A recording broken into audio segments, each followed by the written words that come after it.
محترم ناظرین، السلام علیکم ورحمۃ اللہ وبرکاتہ۔ مجھے شادی کے بعد کینسر ہو گیا، لیکن میرا شوہر میرا بہت زیادہ خیال رکھتا۔ اس نے میرے لیے ایک نوجوان ملازمہ کا بندوبست کر دیا۔ کئی دن گزرے، وہ ملازمہ مجھے پریشان نظر آتی۔ ایک دن شوہر کی غیر موجودگی میں کہنے لگی، باجی تمہارا شوہر ٹھیک آدمی نہیں۔ مجھے اس پر بہت غصہ آیا اور اسے خاموش کروا دیا۔ 2 مہینے کے بعد اچانک ہی وہ حاملہ نظر آنے لگی۔ میں نے اس سے وجہ پوچھی تو اس نے ایسی بات کہی کہ میرے پیروں سے زمین نکل گئی، کیونکہ ہر رات میرا شوہر دوسرے کمرے میں اسے۔ میں دیوار کا سہارا لے کر لاؤنج میں آ گئی تھی۔ ابھی کچھ ہی دیر گزری تھی کہ جب گھر کا مین ڈور کھلنے کی آواز سنائی دی تھی۔ میں نے حیران ہو کر گھڑی کی طرف دیکھا تھا۔ میرے شوہر کو آنے میں ابھی 2 گھنٹے کا وقت درکار تھا، لیکن اس وقت گھر کے اندر کون آ گیا؟ میں تھوڑا پریشان ہو گئی تھی۔ ابھی میں کچھ سمجھتی یا کچھ کہتی، اس سے پہلے ہی لاؤنج میں میرے شوہر ہی داخل ہوئے تھے۔ سرفراز کو دیکھ کر میں نے سکون کا سانس لیا تھا۔ ابھی کچھ دن پہلے ہی برابر والے گھر میں دن کے وقت ڈکیتی ہوئی تھی اور خواتین کچھ نہیں کر پائی تھی۔ یہی وجہ تھی کہ میں تھوڑا سا ہلکان ہو گئی تھی۔ وہ میرے قریب چلے آئے تھے اور میرے ماتھے پر ایک محبت بھرا بوسہ دیتے ہوئے میرے پاس ہی بیٹھ گئے تھے اور مجھے دیکھتے ہوئے بولے، کیسی طبیعت ہے تمہاری اب؟ میں نے سر کو ہلکی جنبش دی تو وہ مزید بولے تھے کہ دراصل میں اس لیے جلدی آ گیا ہوں، ایک ملازمہ کا بندوبست کیا ہے، سوچا تم سے ملاقات کروا دیتا ہوں۔ کل سے وہ اپنی ڈیوٹی پر آ جائے گی، پورا دن وہ تمہارے ساتھ ہی رہے گی۔ رات کے وقت میں آ جاؤں گا تو تمہیں پریشان ہونے کی ضرورت نہیں ہے۔ بول رہی ہے کچھ دن تک میں آ جائے گی اور پھر کوشش کر کے رات کا وقت بھی یہیں گزارا کرے گی تو زیادہ آسانی ہو جائے گی۔ میں نے مسکرا کر اپنے شوہر کی طرف دیکھا تھا۔ خدا نے مجھے ایک بہت ہی نیک انسان سے نواز دیا تھا۔ میں جتنا اس رب کا شکر ادا کرتی اتنا ہی کم تھا۔ کہنے کو میں کینسر کی مریضہ تھی، ان کو چاہیے تھا کہ وہ مجھے چھوڑ دیتے۔ شادی کے محض 1 ہفتے کے بعد ہی مجھے کینسر ڈائیگنوز ہو گیا تھا، مگر شاید قسمت میں کچھ اور ہی لکھا ہوا تھا۔ میرا شوہر میرا اتنا زیادہ خیال رکھتے تھے جس کی کوئی حد نہیں تھی۔ ہر وقت مجھے اپنے سینے سے لگائے رکھتے، میرا بالکل بچوں کی طرح خیال رکھتے تھے۔ ایک بار میں نے تڑپ کر ان سے کہا تھا کہ آپ مجھے چھوڑ دیں، طلاق دے دو، مجھے میری امی کے گھر پھینک آئیں۔ آپ کی ساری زندگی میری وجہ سے تباہ و برباد ہو گئی ہے۔ ہر شوہر کی خواہش ہوتی ہے کہ اس کی بیوی اس کے لیے سج سنور کر بیٹھے، اس کی ہر خواہش کو پورا کرے، اس کے ساتھ گھومے پھرے، اس کے لیے مزے مزے کے کھانے بنائے، جب وہ گھر آنے والا ہو اس کے لیے تیار ہو کر اس کا انتظار کرے۔ لیکن میں ایسا کچھ بھی نہیں کر سکتی تھی، کیونکہ میری طبیعت ہی میرا ساتھ نہیں دیتی تھی۔ اب تو حال ایسا تھا کہ میں ٹھیک طرح سے چل بھی نہیں پاتی تھی۔ اب تو دھیرے دھیرے میرے سر کے بال بھی اترنا شروع ہو گئے تھے، لیکن ہمیشہ میرے شوہر مجھے سمجھاتے تھے کہ زندگی میں اتار چڑھاؤ آتے جاتے رہتے ہیں، بیماری، خوشیاں، ہر چیز زندگی کا حصہ ہے۔ اگر تم اس بیماری کو سر پر سوار کرو گی اور اس بیماری کے ہمراہ جینا چھوڑ دو گی تو کبھی بھی سکون حاصل نہیں کر پاؤ گی۔ بہتر ہوگا کہ اسی مرض کے ساتھ آگے بڑھو اور اچھے کی امید رکھو، بے شک رب العالمین کرم کرنے والا ہے۔ میرے شوہر نے دروازے کی طرف دیکھ کر آواز دی تھی، آ جاؤ بانو، کیا ہوا، کہاں پر رہ گئی ہو؟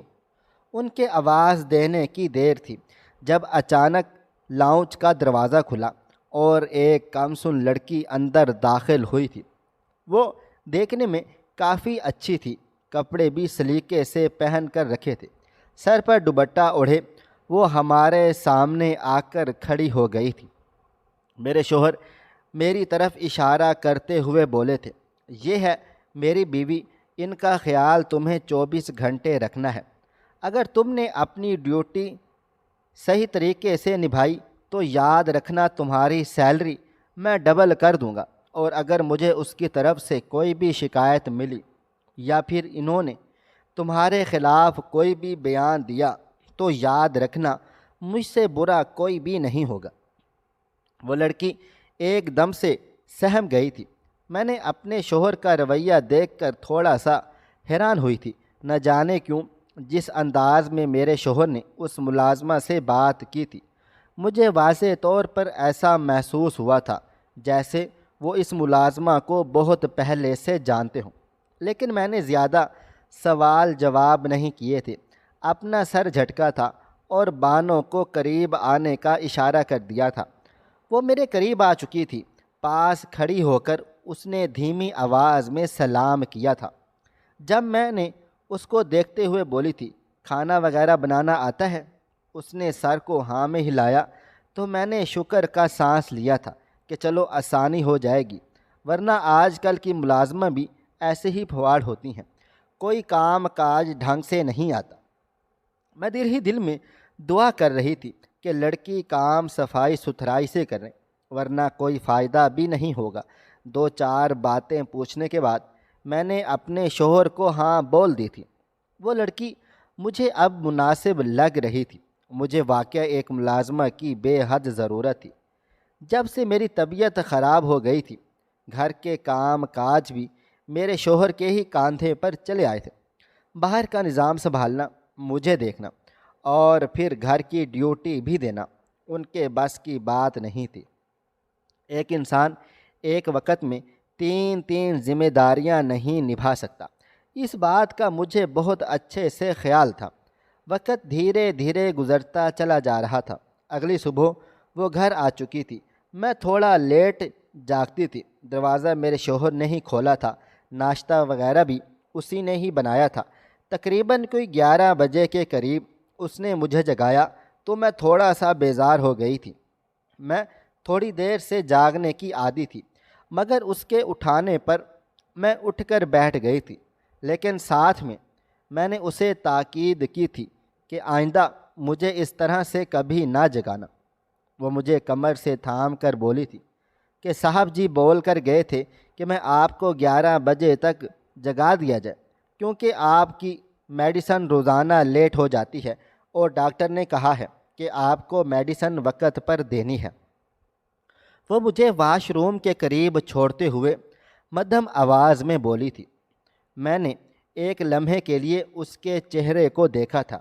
ایک عجیب سی بے چینی اس لڑکی کے وجود سے مجھے محسوس ہو رہی تھی، لیکن میں بنا کچھ بھی بولے واش روم چلی گئی۔ تھوڑی دیر کے بعد میں باہر آئی تو دروازے کے پاس ہی وہ کھڑی ہوئی تھی۔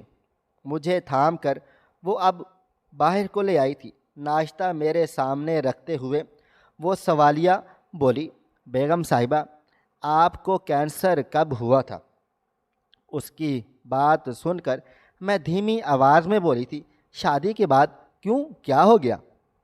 اس نے حیران ہو کر میری طرف دیکھا تھا اور مجھے دیکھتے ہوئے بولی تھی، سچ بتائیں، کیا واقعی؟ مجھے اب حیرانگی ہوئی تھی کہ وہ اس طرح سے کیوں پوچھ رہی ہے۔ میں کچھ کہتی ہوں اس سے پہلے ہی وہ بولی تھی، دراصل صاحب جی کی پہلی بیوی کے ساتھ بھی یہی کچھ ہوا تھا۔ میں بہت پرانی ملازمہ ہوں، برابر میں بھی کام کاج کرتی ہوں۔ صاحب کے پاس میں نے بہت پہلے نوکری کی تھی جب ان کی پہلی بیوی تھی۔ ان کو بھی کینسر ہو گیا تھا اور پھر کچھ وقت کے بعد ان کا انتقال ہو گیا تھا۔ آپ کے ساتھ بھی شادی کے بعد یہ مسئلہ پیش آیا ہے۔ جب کہ اس ملازمہ کی بات سن کر میرا پورا وجود سکتے میں آ گیا تھا۔ میرے شوہر نے کبھی بھی مجھے نہیں بتایا تھا کہ وہ پہلے بھی شادی شدہ تھے۔ شادی کے دوران بھی میری امی بابا نے جب انویسٹیگیشن کروائی تھی تب ہمیں ان کے بارے میں کوئی ایسی خبر بھی نہیں ملی تھی۔ میں اس کو دیکھتے ہوئے بولی، تم جھوٹ بول رہی ہو نا؟ میرے شوہر کنوارے تھے، ان کی بھلا پہلی شادی کب ہوئی؟ میں ہی تو ان کی پہلی بیوی ہوں۔ میں فوراً اس کی بات کو رد کرتے ہوئے بولی تھی۔ میری بات سن کر وہ فوراً بولی، نہیں بی بی جی، میں دعوے سے یہ بات بول سکتی ہوں، اگر آپ کو یقین نہیں تو آپ صاحب سے پوچھ لینا۔ وہ اتنے یقین بھرے لہجے میں بول رہی تھی کہ میں دنگ رہ گئی تھی۔ کل یہی تو ہوا تھا جب میرے شوہر اس سے بات چیت کر رہے تھے، تب مجھے یہی گمان ہوا تھا کہ وہ اسے جانتے ہیں، پہچانتے ہیں، اور اب اس کی باتیں سن کر میرا پورا وجود سکتے میں آ چکا تھا۔ خیر آپ یہ بتائیں کہ دوپہر کے کھانے میں میں کیا بناؤں؟ وہ میرا سکون غارت کر تھے، مجھ سے اب دوپہر کے کھانے کے بارے میں پوچھ رہی تھی۔ دل تو کیا کہ بانو کو خوب سنا کر آج گھر بھیج دوں، لیکن پہلے ہی دن میں ملازمہ کے ساتھ کوئی بد مزگی نہیں چاہتی تھی، اس لیے اسے تمام کام کاج بول کر میں چپ چاپ ہو گئی تھی، لیکن دل اندر سے ٹوٹ چکا تھا۔ میرا شوہر پہلے ہی شادی شدہ تھے اور میں اس عورت کو بھی کینسر تھا، یہ تھوڑی حیران و پریشان کر دینے والی بات تھی۔ میں نے کچھ سوچ سمجھ کر اپنا موبائل فون بانو سے منگوایا۔ میں مزید انتظار نہیں کر سکتی تھی، میرے شوہر رات کو 10 بجے گھر واپس آتے اور اتنے وقت میں میرا خون سوچ سوچ کر مزید خشک ہو جاتا۔ موبائل فون ہاتھ میں آتے ہی میں نے ان کا نمبر ڈائل کیا تھا۔ دل کی دھڑکن بہت تیز ہو رہی تھی، ماتھے پر پسینہ بھی آنا شروع ہو گیا تھا۔ میں جان چکی تھی کہ میری طبیعت اب خراب ہو رہی ہے، لیکن غصہ اتنا شدید تھا کہ مجھے کچھ بھی سمجھ میں نہیں آ رہا تھا کہ میں کیا کروں۔ چند لمحے کے بعد کال ریسیو ہو گئی اور میرے شوہر کا محبت بھرا لہجہ میرے کان کے پردوں سے ٹکرا گیا تھا۔ کیا ہوا میری جان، طبیعت ٹھیک ہے؟ ناشتہ وغیرہ کر لیا اور دوائی لی تم نے؟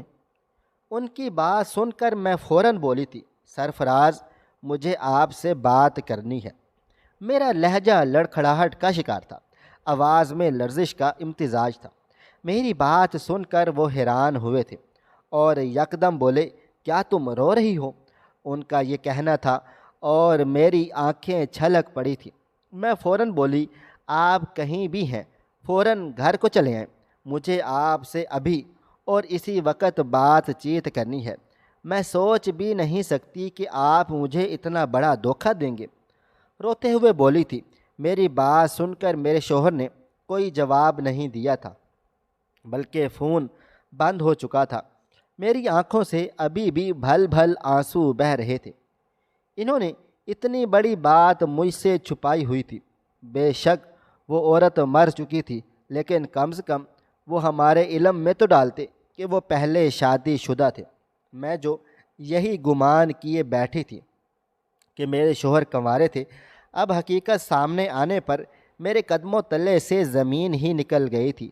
تقریباً کوئی 1 گھنٹے کے بعد میرے شوہر میرے سامنے بیٹھے ہوئے تھے اور میں ان سے پوچھ چکی تھی کہ یہ معاملہ کیا ہے۔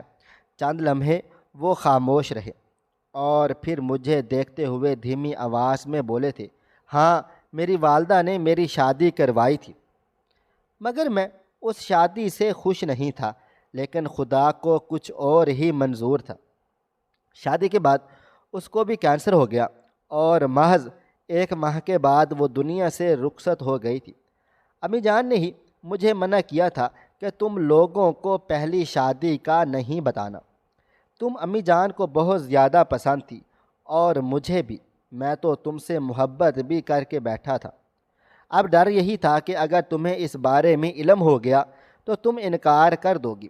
یہ بول کر وہ چپ چاپ خاموش ہو گئے۔ چند لمحے کے بعد انہوں نے سر کو اٹھایا تھا اور میری آنکھوں میں دیکھتے ہوئے سوالیہ لہجے میں بولے تھے، کیا مجھے شادی کرنے کا حق نہیں تھا؟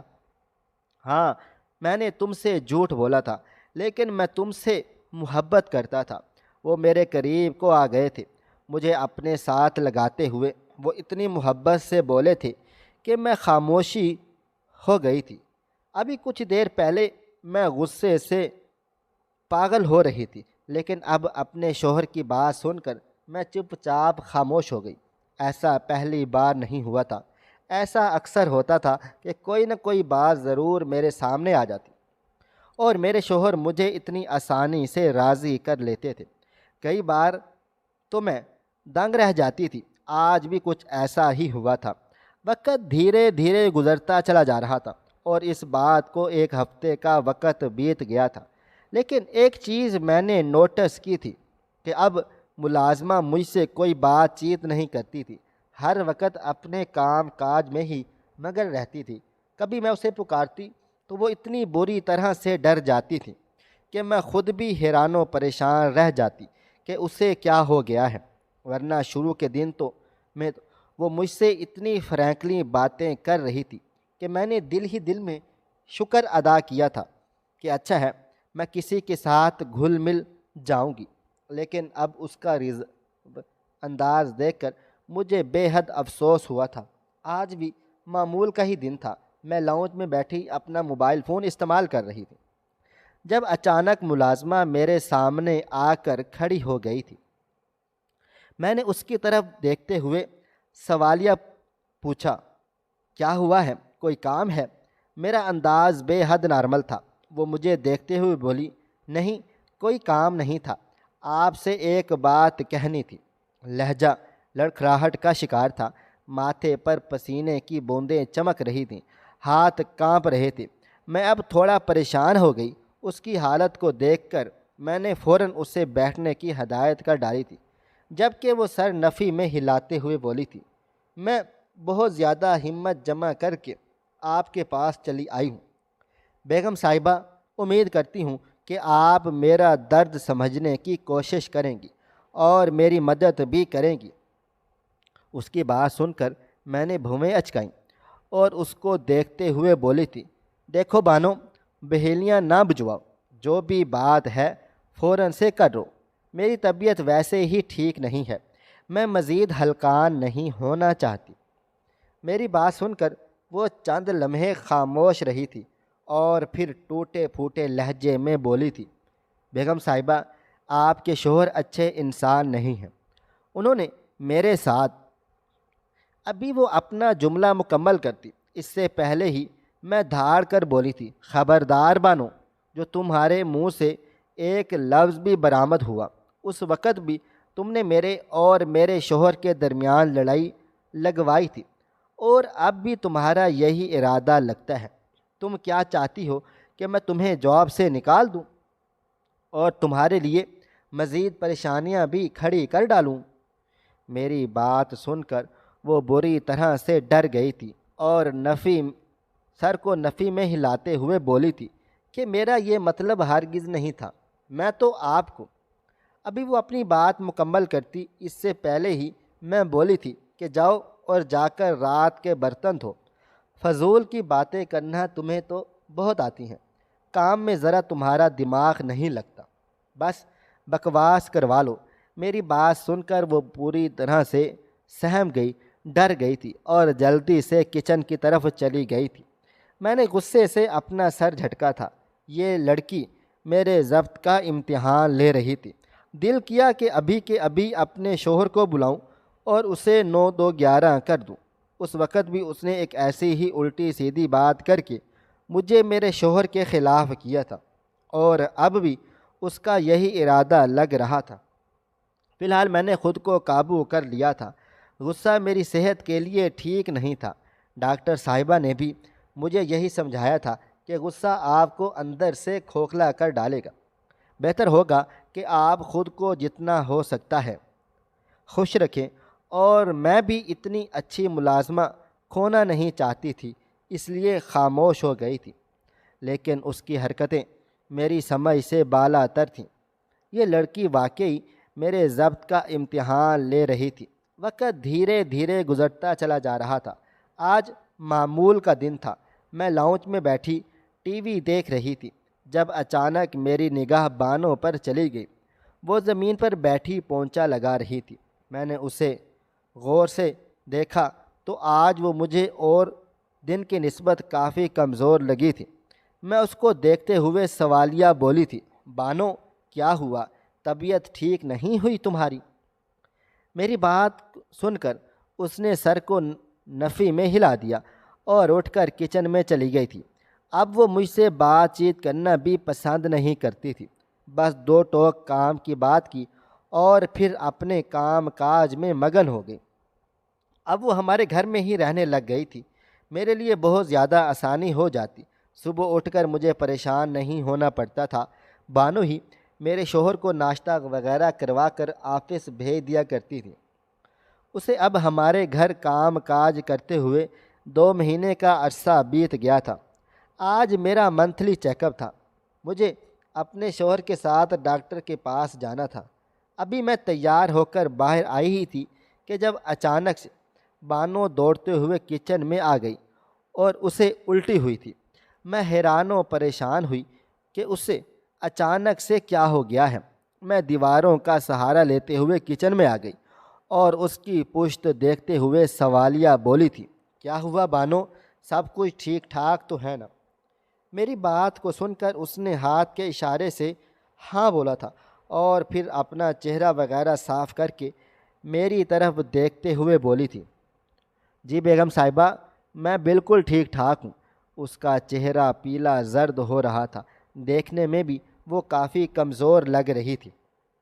اس کو دیکھتے ہوئے بولی، کیا ہوا بانو، تم ٹھیک ہو؟ میری بات سن کر وہ خاموش ہو گئی تھی۔ اس نے نہ ہاں میں جواب دیا اور نہ ہی بولا تھا۔ میں کچھ کہتی اس سے پہلے ہی باہر سے گاڑی کے ہارن کی آواز آ گئی تھی۔ جب بانو میرے قریب آ کر بولی تھی، میں ٹھیک ہوں بیگم صاحبہ، آپ پریشان نہ ہوں، آپ جائیں اپنا چیک اپ کروا کر آئیں، خیال رکھیں اپنا۔ یہ کہتے ہی وہ مجھے باہر کو لے کر آ گئی تھی۔ اس کا مدھم لہجہ میری سمجھ سے باہر تھا۔ آج کچھ عجیب و غریب سا تھا جو مجھے اسے دیکھ کر محسوس ہو رہا تھا۔ وہ مجھے گاڑی میں بٹھا کر اندر واپس چلی گئی تھی۔ پورا راستے میں بانو کے بارے میں سوچتی رہی تھی کہ اسے اچانک سے کیا ہو گیا۔ وہ تو بالکل نارمل تھی، مگر کچھ دن سے اس کی طبیعت کافی بوجھل لگ رہی تھی، اور آج جو منظر میں نے دیکھا تھا وہ مجھے کچھ اور ہونے کا اشارہ دے رہا تھا۔ میں کوئی چھوٹی بچی نہیں تھی جسے یہ باتیں سمجھ میں نہ آتی۔ میں ایک شادی شدہ عورت تھی جس کے پاس ہر قسم کی معلومات ہوتی ہیں۔ مجھے چپ چاپ محسوس کر کے میرے شوہر مجھے دیکھتے ہوئے سوالیہ بولے تھے، کیا ہوا، تم ٹھیک تو ہو نا؟ ایک لمحے کے لیے میرا دل کیا کہ میں اپنے شوہر سے اس بات کا تذکرہ کر دوں، لیکن میں چپ رہی، خاموش تھی۔ معاملہ لڑکی کا تھا۔ میں اپنے شوہر کو بتا کر اس بیچارے کی عزت خراب نہیں کرنا چاہتی تھی۔ میں نے جب منع کیا تو وہ خاموش ہو گئے تھے۔ منتھلی چیک اپ کے بعد ہم لوگ واپس گھر کو آ چکے تھے۔ میرے شوہر مجھے دروازے کے پاس ہی چھوڑ کر واپس آفس کے لیے روانہ ہو گئے تھے۔ آج ان کی ایک بہت ہی ضروری میٹنگ چل رہی تھی، اس لیے انہوں نے گھر آنا ضروری نہیں سمجھا تھا۔ مجھے بانو ہی اندر لے کر آئی ہوئی تھی۔ ابھی وہ پانی کا گلاس لینے کے لیے کچن میں جاتی، اس سے پہلے میں نے اس کی کلائی کو تھام لیا تھا اور اسے اپنے سامنے بٹھاتے ہوئے بولی تھی، تم مجھے اپنی بڑی بہنوں کی طرح سمجھو، جو بات ہے وہ مجھے بتاؤ۔ پتہ نہیں کیوں مجھے تمہیں دیکھ کر کچھ اچھا نہیں لگ رہا۔ سچ سچ بتانا، کیا تم حاملہ ہو؟ میرا یہ سوال شاید اس کی توقع کے عین مطابق تھا۔ اس نے کوئی رد عمل نہیں دیا تھا، بس سر کو ہلکی سی جنبش دے کر اپنی جگہ سے کھڑی ہو گئی تھی اور مجھے دیکھتے ہوئے بولی تھی، کیا فرق پڑتا ہے بی بی جی؟ جب قسمت ہی خراب ہو تو انسان شادی سے پہلے بھی حاملہ ہو ہی جاتا ہے۔ یہ بول کر وہ کچن میں چلی گئی تھی۔ میں سانس روکے اس کی پشت دیکھ رہی تھی کہ وہ کیا سے کیا بول کر چلی گئی ہے۔ میرا دل و دماغ بالکل کام کاج نہیں کر رہا تھا۔ وہ کنواری تھی، محض 19 یا 20 سال کی۔ ایسے کیسے وہ حاملہ ہو سکتی تھی؟ چند لمحے کے بعد وہ پانی کا گلاس لے کر باہر کو آئی اور میری طرف پانی کا گلاس بڑھاتے ہوئے بولی تھی کہ آپ ان باتوں کے بارے میں نہ سوچیں، یہ آپ کو صرف اور صرف تکلیف دیں گی۔ آپ پانی پئیں۔ لیکن اب میں خاموش نہیں رہ سکتی تھی۔ میں ایک عورت تھی اور میرا یہ فرض تھا کہ میں ایک دوسری عورت کی مدد کروں جو اس وقت مجھے وکٹم لگ رہی تھی۔ میں نے اس کا ہاتھ تھام کر اسے ایک بار پھر اپنے سامنے بٹھا چکی تھی اور اس کو دیکھتے ہوئے بولی تھی، پلیز بانو، خدا کے لیے مجھ سے کچھ بھی مت چھپاؤ، جو بھی مسئلہ مسائل ہے مجھے بتاؤ، میں تمہاری مدد لازمی کروں گی۔ میرا دل کہتا ہے کہ تم ایک بہت بڑی مصیبت میں آ چکی ہو اور میں تمہیں اس طرح ایسی مصیبت کے وقت اکیلا نہیں چھوڑنا چاہتی۔ ایک بار مجھ سے اپنی تکلیف شیئر تو کرو، کیا پتہ میں تمہارے کوئی کام کاج آ جاؤں، کیا پتہ میں تمہارے لیے کوئی آسانی پیدا کر دوں۔ میری بات سن کر وہ بولی تھی، آپ میرے لیے آسانی نہیں بلکہ مشکل پیدا کریں گی۔ مجھے یقین ہے آپ کو کبھی بھی میری بات پر بھروسہ نہیں ہوگا، کیونکہ بات ہی کچھ ایسی ہے، لیکن میں اس کو دیکھتے ہوئے بولی تھی کہ میں تم سے وعدہ کرتی ہوں کہ میں تمہاری ہر بات پر بھروسہ کروں گی۔ بتاؤ کون ہے تمہارا مجرم، کس نے کیا تمہارے ساتھ یہ سب کچھ، یہ سب کیا ہے، کیا تم کسی کو پسند کرتی ہو؟ میرے سوال پر وہ بالکل خاموش ہو گئی تھی۔ ایک گہری سانس اس نے ہوا کے سپرد کر ڈالی تھی اور پھر دھیرے دھیرے جو باتیں وہ مجھے میرے ہی شوہر کے بارے میں بتانے لگی، وہ سن کر میرے قدموں تلے سے زمین نکل گئی۔ ایسا محسوس ہوتا تھا جیسے ساتوں آسمان میرے سر پر آن گرے۔ مجھے اپنے کانوں میں دھماکہ ہوتا ہوا محسوس ہو رہا تھا۔ مجھے واقعی یقین نہیں آ رہا تھا کہ میرے شوہر اتنا گھٹیا کام کاج بھی کر سکتے ہیں۔ ایک لمحے کے لیے تو میں چیخ پڑی تھی، بانو تم جھوٹ بول رہی ہو، ایسا بالکل بھی نہیں ہو سکتا، سرفراز ایسے نہیں ہیں۔ میری بات سن کر وہ یکدم بولی تھی، مجھے یقین تھا کہ آپ ایسا ہی برتاؤ کریں گی، اس لیے میں نے آپ سے بات کرنا بھی چھوڑ ڈالی تھی۔ شروعات میں ہی میں نے آپ کو بتانا چاہا تھا کہ بی بی آپ کے شوہر اچھے نہیں ہیں، لیکن آپ نے تو میری بات ہی نہیں سنی بلکہ الٹا مجھے ہی ذلیل کر دیا تھا۔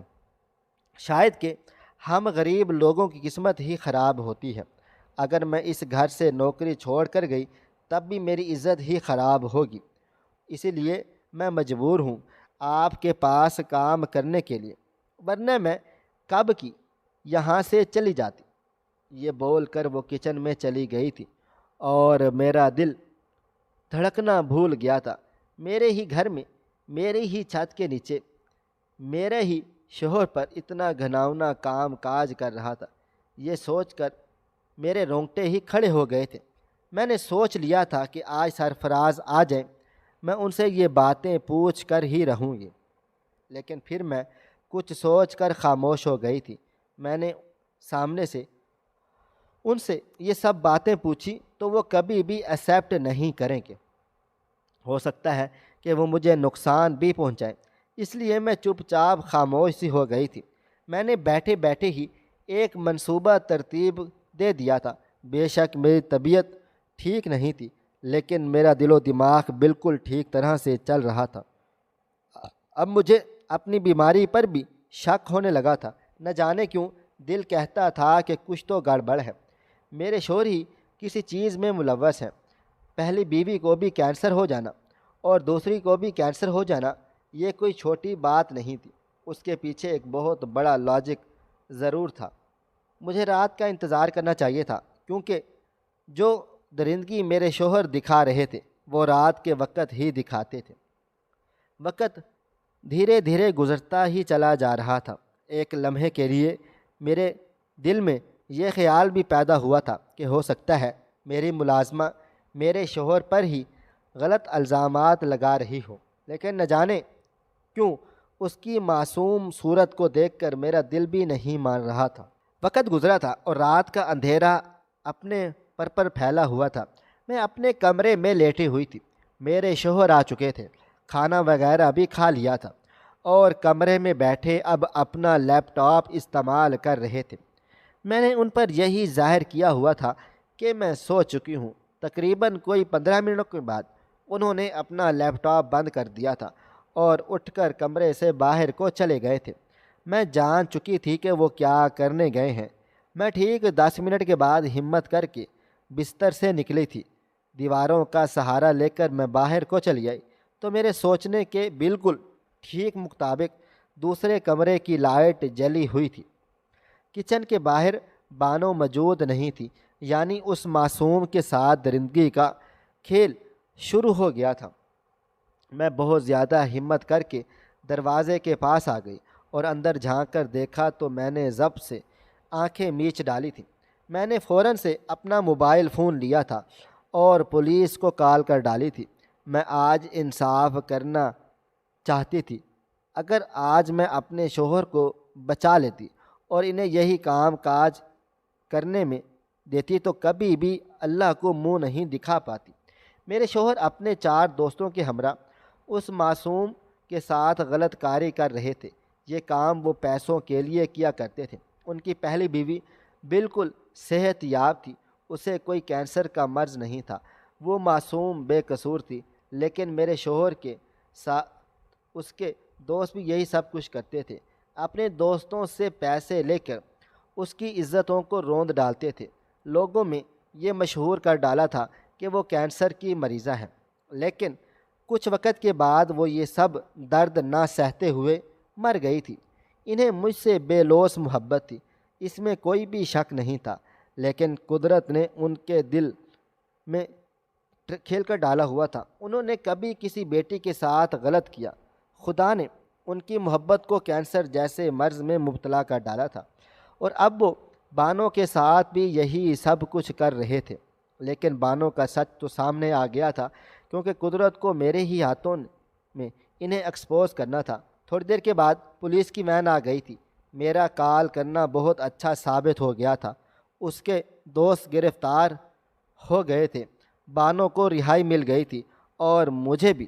میں اپنے امی بابا کے گھر واپس لوٹ آئی تھی۔ میرے شوہر نے مجھ سے خوب گلے شکوے کر ڈالے تھے۔ انہوں نے مجھے خوب برا بھلا بھی کہا تھا۔ میں نے تمہارے ساتھ کچھ غلط بھی نہیں کیا تھا، تمہیں ہمیشہ اپنی سر آنکھوں پر بٹھایا، تم سے بہت زیادہ محبت کی، لیکن تم نے میرے ساتھ بہت غلط کر دیا، میں تمہیں کبھی بھی معاف نہیں کروں گی۔ جبکہ مجھے افسوس ہوا تھا ان کی حالت کو دیکھ کر، وہ کتنی بری صحبت کا شکار ہو گئے تھے، اور اس کے باوجود وہ مجھے ہی دوش دے رہے تھے۔ اپنی پہلی بیوی کا قتل اور بانو کی عزت اتارنے کے جرم میں انہیں قانون نے سزائے موت سنا ڈالی تھی۔ میں اس دن خوب روئی تھی۔ میرے شوہر میرا سب کچھ ہی تھے، میرے آئیڈل تھے، میری زندگی کا کل اثاثہ تھے، لیکن آج میں شکر ادا کرتی ہوں کہ اس آدمی کو اس کی سزا مل گئی تھی، کیونکہ ان کی وجہ سے ہماری 3 زندگیاں تباہ و برباد ہو گئی تھیں۔ سب سے پہلے ان کی پہلی بیوی جو بیمار نہ ہوتے ہوئے بھی مر گئی تھی، دوسری بانو جس کا کوئی قصور بھی نہیں تھا، لیکن اس کے باوجود اسے دکھ تکلیف سے دوچار کیا گیا تھا، اور تیسری میں جو ان چیزوں کا نہ چاہتے ہوئے بھی حصہ بن گئی تھی۔ بے شک رب العالمین دیر سے ہی صحیح، لیکن کالے کرتوت کرنے والوں کو سچ سامنے لے کر ہی آتا ہے۔ محترم ناظرین، آج کی کہانی کیسی لگی کمنٹ باکس میں اپنے رائے کا اظہار ضرور کریں۔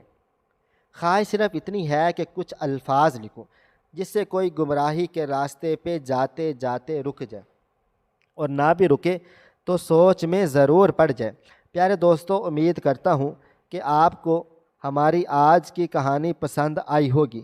ہماری آج کی کہانی پسند آئی ہو تو ویڈیو کو لائک کریں، کومنٹس کریں، شیئر کرنا بالکل بھی نہ بھولیں، اور ہاں، اگر آپ لوگ اس چینل پر نئے ہیں تو اس چینل کو سبسکرائب ضرور کر لیجئے گا اور نوٹیفیکیشن کو ضرور دبا دیجئے گا تاکہ آنے والی کہانی سب سے پہلے آپ کو مل سکے۔ ملتے ہیں کل ایک نئی اور دلچسپ کہانی کے ساتھ، تب تک اپنا ڈھیر سارا خیال رکھیے گا۔ اللہ حافظ۔